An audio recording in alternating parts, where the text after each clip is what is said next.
Кайратбек Расулов Ош облусунун Араван районунун тургуну. Ал 40 сотук жерине капуста эккен. Март айынын башында эккен капусталары бышып, азыр алдыңкыларын сатууга киришти. Азыр 10 тонна капустаны жыйып Бишкекке жиберип жатат. Дагы калган 20 тоннадай капустаны сатып өткөрүшү керек. Быйыл актаган жок. Быйыл капустанын баасы мээнетибизди актаган жок. Килограммы 2 сомдон болуп жатат. 40 сотук жериме 100 миңден ашык акча жумшаган элем. Эми кирешем 25-30 миңге жетпейт окшойт. Карантинден чет жакка ташыганга тоскоолдук болуп жатат окшойт.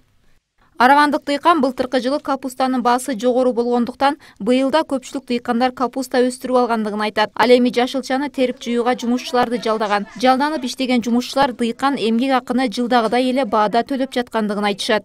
Мен күнүгө кайша 400 сом.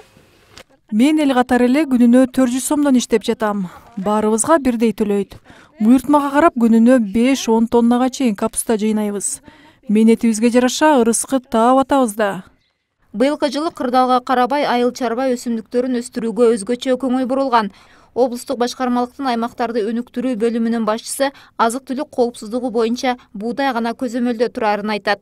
Калган жашылча жемиштерди жеке менчик, үлүш жерлери бар дыйкандар өздөрү дареметине жараша эгишет. Ал эми капустанын арзан болушун анын ички рынокто көп болуп жатканы менен байланыштырат. Баягы ички рынокко ташуу биртке тоскоол болуп калышы мүмкүн. Себеби Бишкек тарапка, Жалал Абад тарабына, бул жагы Баткен тарапка ташып ички жеке соодагерлер тарабына ташуучу эменин агымы азайып калышынан себеби да болушу мүмкүн. Мөмө жемиштер бул ошол учурдагы товардын көлөмүнүн көптүгүнө багылуу.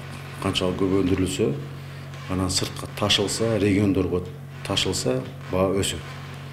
Облустук администрациясынын өкүлү билдиргендей, учурдагы кырдаал баанын түшүп кетүүсүнө таасирин тийгизген жок. Абал курчуп турганда да 170 тоннадай капустаны Россия өлкөсүнө жибергендер болгон. Дыйкандарга чет жакка экспорттоого бир гана фитосанитардык көзөмөлдөн өткөрүүдө кыйынчылыктар жаралышы мүмкүн. Азыр арзандап кеткен капуста көз айларында көтөрүлүп да калышы мүмкүн, дейт аймактарды өнүктүрүү бөлүмүнүн башчысы.